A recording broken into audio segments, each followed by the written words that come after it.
All right, so today we are doing a deep dive to get you ready for that big meeting you have coming up with, Vladimir Putin. Right. Big presence. Yeah. And to kind of get you prepped for that, we're going to take a deep dive to kind of get a sense of his background and how he became this globally recognized figure. You don't see that for just anyone. Not at all. It really makes you wonder, what is it about Putin that captures the world's attention in so many different cultures and languages? I think it's a mixture of fascination and apprehension. Yeah. Because his story is a study in power consolidation. Right. And his influence really extends far beyond Russia's borders. So let's rewind a little bit. Okay. He started his career in the KGB during the Soviet era. What was that period like for him? And, how did it shape his path? Well, you have to kind of imagine the Soviet Union in its final stages, a time of immense upheaval. Yeah. And he's working within the KGB. And when the Soviet Union dissolves, he was able to navigate that very chaotic transition. Wow. And he ended up landing this crucial role in the Yeltsin administration. It sounds like he was in the right place at the right time. To a certain extent, yes. That rise to acting president and then president was pretty swift. It was. What were some of the key moments that propelled him forward? I think a really defining moment was the Second Chechen War. Okay. Russia was grappling with internal conflicts, instability in the North Caucasus region. Right. And Putin, with his KGB background, projected this strong law and order image. And that really resonated with a population that was craving stability. And then, of course, there were the apartment bombings in 1999. Right. Those are still controversial to this day. Absolutely. Those bombings, coupled with the invasion of Dagestan by Chechen rebels, they really shaped public perception. Yeah. Putin seized that opportunity to project strength and decisive action, and his popularity soared as a result. So he cultivates this strongman image. Yes. What were some of his initial moves once he takes the helm as president? What kind of changes did he bring to Russia? His first two terms, from 2000 to 2008, he focused on rebuilding Russia's economy after the turmoil of the 90s. He adopted a form of state capitalism, consolidating power in crucial sectors like energy. And that kind of brings us to the Yukos affair, right? Yes. With the arrest and imprisonment of Mikhail Khodorkovsky, who was one of the oligarchs who really amassed wealth after the fall of the Soviet Union. Exactly. That was a major event. It was. What message do you think that sent both within Russia and to the outside world? I think the Yukos affair was a clear power play. Khodorkovsky, who owned this massive oil company, Yukos, was seen as a potential rival to Putin. And so his arrest on charges of fraud and tax evasion, it sent shockwaves through the business world. It definitely signaled a shift in the power dynamics, didn't it? It really did. Yeah. Yukos was essentially dismantled. Its assets were absorbed by state-owned companies like Rosneft. Right. And this consolidation of power within the energy sector really served Putin's vision of state capitalism. And it sent a clear message about who held the reins of power in Russia. It seems like during this period, Russia also starts asserting itself more on the global stage. That's right. Putin's foreign policy became increasingly assertive. Okay. He focused on modernizing the armed forces. Okay. And his actions really spoke for themselves. Can you give us an example? Yeah, the 2008 Russo-Georgian War was a turning point. It demonstrated Putin's willingness to use military force to achieve his objectives. Right. And to reassert Russia's influence in its neighboring regions. So we see this, calculated strategist kind of emerging. Yes. Someone who understands image control and power dynamics. Definitely. But what about his ideology? Where does that fit in? To understand Putin, you have to understand these concepts. Eurasianism and Russian nationalism. Oh, yeah. These are key to grasping his worldview. Those terms come up a lot. They do. But they can be a little hard to grasp. Sure. Can you unpack them a bit for us? Yeah, so think of Eurasianism as this idea that Russia isn't solely European or Asian, but occupies a unique kind of geopolitical space, bridging those two continents. And this concept is deeply intertwined with Russian nationalism, a sense of pride in Russian history and culture, and this kind of yearning for the resurgence of Russia on the world stage. And you see these ideas reflected in some of his actions, right? Like what? His emphasis on the Russian Orthodox Church. Oh, yeah. It's not just about religious faith. Okay. It's about promoting this Russian identity and tradition and unity, something that deeply resonates with many Russians. It plays perfectly into that carefully constructed image, doesn't it? It does. The image of this devout leader who's, deeply connected to Russian roots and values. Exactly. Are there any other ideologies that influenced his worldview? Yeah, you also see elements of traditionalist conservatism in his approach. Okay. So the emphasis on social order, family values, and a strong state. Right. These are themes that appeal to many Russians. Yeah. Especially those who yearn for stability after the turbulence of the 90s. And his public image, whether it's riding shirtless on a horse or participating in these various, outdoor activities, it reinforces that image. Precisely. It's like, that's who I am. Yes, his public persona is very carefully curated to project strength, vitality, and a connection to traditional values. But it hasn't all been smooth sailing. No, of course not. I mean, there are controversies surrounding him too, right? Absolutely. Accusations of corruption and authoritarianism. Right. I mean, these have followed him throughout his leadership. And it's important to acknowledge those criticisms and the differing viewpoints on his actions and policies. And these criticisms aren't just from outside Russia. No. There's internal dissent too, right? Yes, there is a significant opposition movement within Russia. Okay. Although it faces increasing pressure and challenges. Right.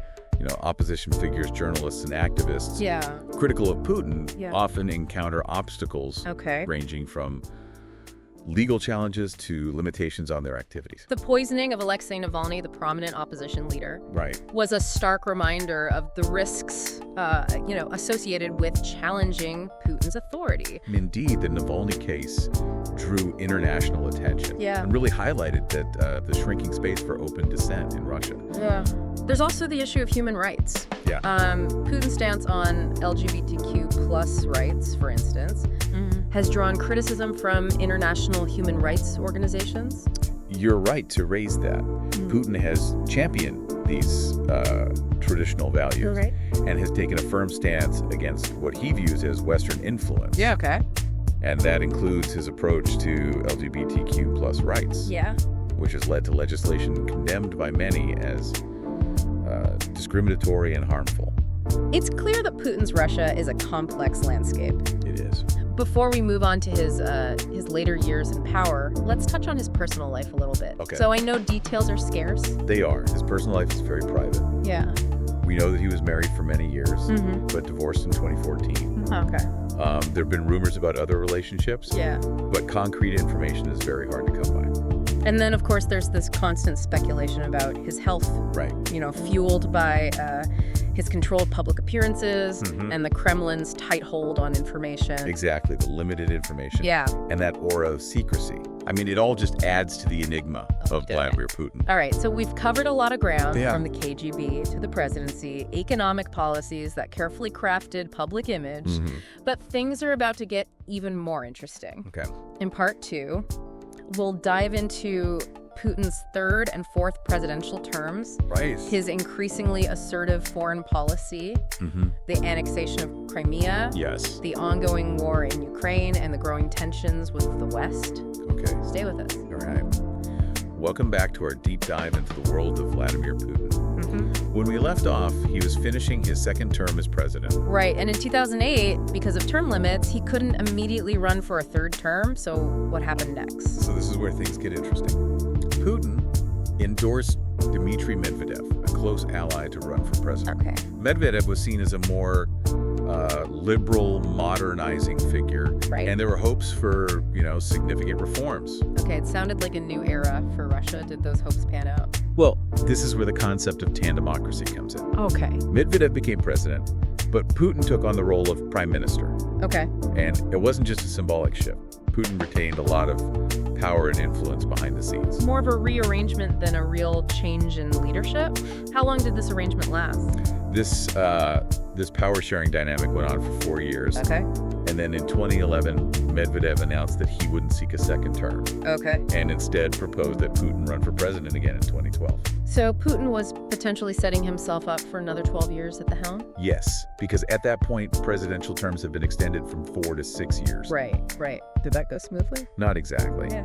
Following those parliamentary elections, in December of 2011, Okay. these widespread protests erupted across Russia. Wow. I mean, the largest display of public discontent since Putin came to power. So people were taking to the streets. People were taking to the streets, alleging election fraud and demanding fair elections. Were these protests spontaneous, or was there more like a deeper organizational structure behind them? These were coordinated protests, fueled by a growing sense of frustration and enabled by social media. Wow. It showed that a segment of Russian society, especially the younger urban population, was yearning for change. So how did Putin handle this challenge to his authority? Well, he responded with a crackdown. The protests were met with a show of force, mass arrests, new laws restricting public gatherings, and measures making it harder for opposition groups to organize. That seems to be a recurring theme when leaders face challenges to their power. It is. Control the narrative, limit dissent, and consolidate control. Precisely. Did it work for Putin? In the short term, yes. The protests eventually subsided. Putin went on to win the 2012 election. Although allegations of vote rigging persisted. Right. This marked the beginning of, I guess we could call it Putin 3.0. Putin 3.0, exactly. What defined this third term for him? What were his priorities? So we saw a renewed focus on solidifying Russia's position on the world stage, a more assertive foreign policy. Domestically, he further consolidated his control, tightened his grip on media freedoms, and continued to crack down on dissent. And this period also saw the annexation of Crimea in 2014. Right. A move that really shook things up globally. It did. Can you walk us through how that unfolded? So early in 2014, protests erupted in Ukraine, eventually leading to the ouster of this pro-Russian president, Viktor Yanukovych. Russia viewed this as a direct threat to its interests, especially considering its historical ties to Crimea, this peninsula in southern Ukraine with a largely Russian population. And that's when the little green men appeared. Exactly. Unidentified troops, later confirmed to be Russian soldiers. They took control of key strategic locations in Crimea. A referendum was quickly organized. And while the results were widely disputed, they showed overwhelming support for Crimea joining Russia. So Crimea was swiftly brought back under Russian control. What were the global repercussions of that? Well, the international community condemned the annexation as a violation of international law, and this led to sanctions being imposed on Russia by the West. But Putin seemed to have calculated that the benefits of reclaiming Crimea, outweighed the costs. That's how it appeared. The annexation was wildly popular within Russia. It bolstered Putin's image as a strong leader defending national interests. And it also sent a clear signal to the West. What was that? Russia was back on the world stage and prepared to use force to achieve its aims. And this approach, this willingness to assert Russian power, it's been evident in his actions since then, too, right? Absolutely. I'm thinking, of course, about the ongoing war in Ukraine. Of course, the war in Ukraine is a direct consequence of Putin's worldview. It stems from his belief in Russia's historical claim to Ukraine and his determination to prevent Ukraine from aligning with the West. A conflict with devastating consequences, not only for Ukraine, but for the whole region and the world. It is. And yet, despite all of this, he's remained firmly in power. He has. How do you account for that? For this enduring grip on leadership? It's a complex mix of factors. Putin has constructed a system that very effectively silences dissent and marginalizes opposition. He controls the narrative through state-controlled media, which portrays him as this strong leader defending Russia against external threats. A combination of control, a carefully cultivated image, and a narrative that really resonates with a significant portion of the Russian population. Exactly.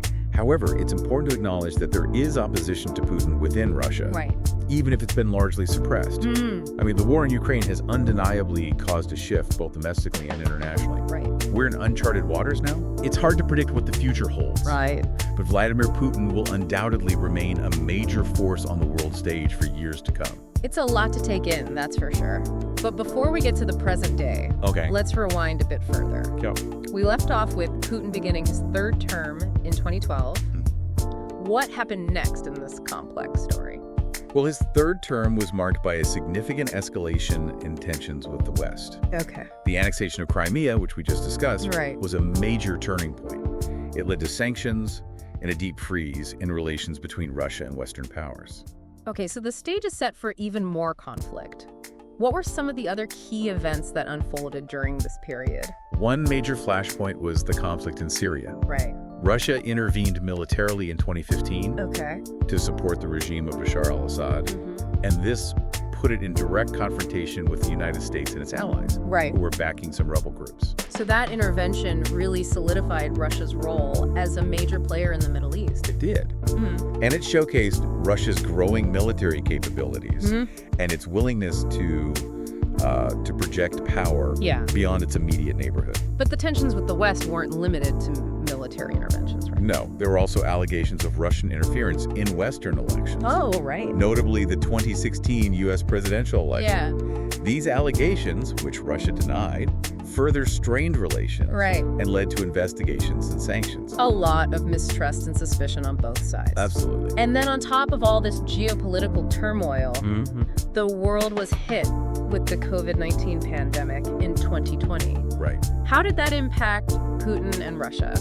The pandemic presented unique challenges for Putin. Okay. Initially, he downplayed the threat, but as cases surged in Russia, he was forced to implement lockdowns and restrictions, Right. which had a significant impact on the economy. It must have been a difficult balancing act, trying to manage a public health crisis It was. while also maintaining control and projecting that image of strength. Absolutely. And highlighted the vulnerabilities of Russia's healthcare system Okay. and the limitations of its centralized top-down governance structure. And then, of course, there was the shocking event of the Wagner Group rebellion in 2023. Right. It felt like something out of a movie. It did.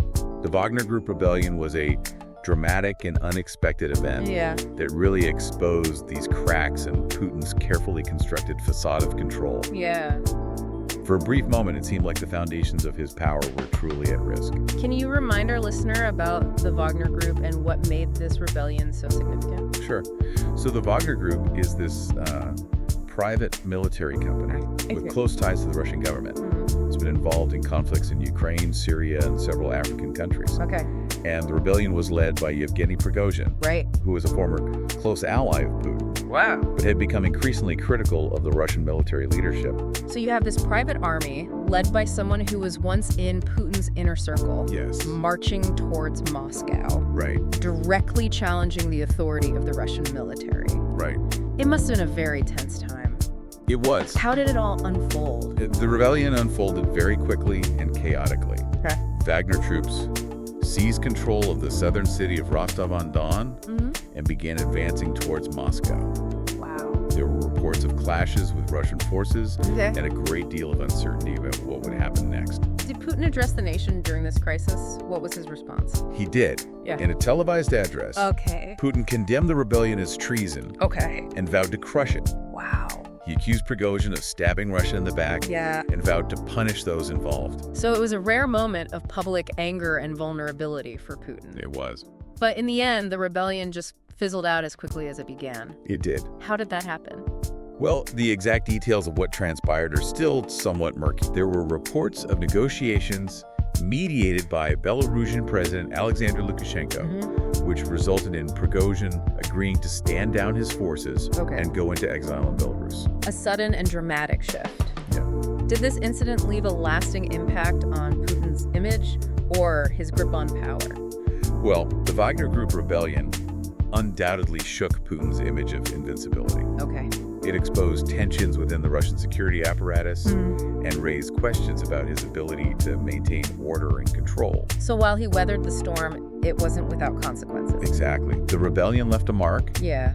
and it's likely to have long-term implications for Putin's leadership Okay. and for the dynamics of power within Russia. So we're now in 2024. Right. Putin has survived the Wagner Group rebellion, Yes. but he's leading a nation that's increasingly isolated on the world stage. Yes. The war in Ukraine drags on. It does. Sanctions bite deeper, Right. and internal dissent, while suppressed, likely simmers beneath the surface. It likely. So what happens next in this complex saga? Well, Stay with us for the final part of our deep dive into the world of Vladimir Putin. Okay, so we're back for the final part of our deep dive into the world of Vladimir Putin. We've covered a lot. From his time in the KGB, his rise to power, right. economic policies, military policies, all those controversies, his personal life, the annexation of Crimea, Yes. the war in Ukraine, even the Wagner Group rebellion. A lot to unpack. And now we're in 2024, Right. and Putin's facing, a whole bunch of challenges, It is. both domestically and internationally. A critical juncture for Russia. Yeah. So, despite all of that, he decides to run for a 5th term as president. What happened? Well, he secured another victory, as expected. Okay. However, the election was met with widespread criticism. Okay. It was deemed neither free nor fair. Right. There were reports of irregularities, ballot stuffing, intimidation of voters, Yeah. and suppression of opposition candidates. So not a surprise, but still concerning. Very concerning. Yeah. It really casts a shadow over the whole process. So Putin's control continues, but what does all of this mean for Russia moving forward? Well, that's the big question, isn't it? I mean, the ongoing war in Ukraine is a heavy burden Right. with immense human and economic costs. Sanctions continue to impact the economy. Yeah. And Russia's global standing has been significantly affected. Internally, even with all of this, dissent being suppressed, there has to be a sense of unease given the current circumstances. Oh, absolutely. The big question is what's next? Right. Will Putin maintain this tight grip on power? Will there be any movement towards a more open and democratic system? Right. Or will Russia continue down this path of authoritarianism and isolation? So many unknowns, so many potential paths forward. There are. Well, expert speaker, I can't thank you enough for guiding us through this deep dive into the world of Vladimir Putin. My pleasure. I mean, he's a complex figure, fascinating, and he will undoubtedly continue to shape global events. Absolutely. A leader shaped by history, ideology, Yeah, and a relentless pursuit of power. and his story is far from over. Not at all. And for you listening, I know that was a lot to take in. It was. But I hope you now have a better understanding of who Vladimir Putin is, his background, motivations, strengths, weaknesses, and the system that he's built. A leader with a unique worldview, Yeah. and understanding that worldview is essential for navigating any interaction with him. Right. Especially in a high-stakes environment like the meeting you're preparing for. As you head into that meeting, remember, knowledge is power. It is. Keep in mind everything we've discussed. Think about his goals, his tactics, his potential reactions. Right. And maybe, just maybe, brush up on a few key Russian phrases. Always a good idea. You never know, it might come in handy. You never know. Until next time, keep diving deep. Yes. And best of luck with that meeting.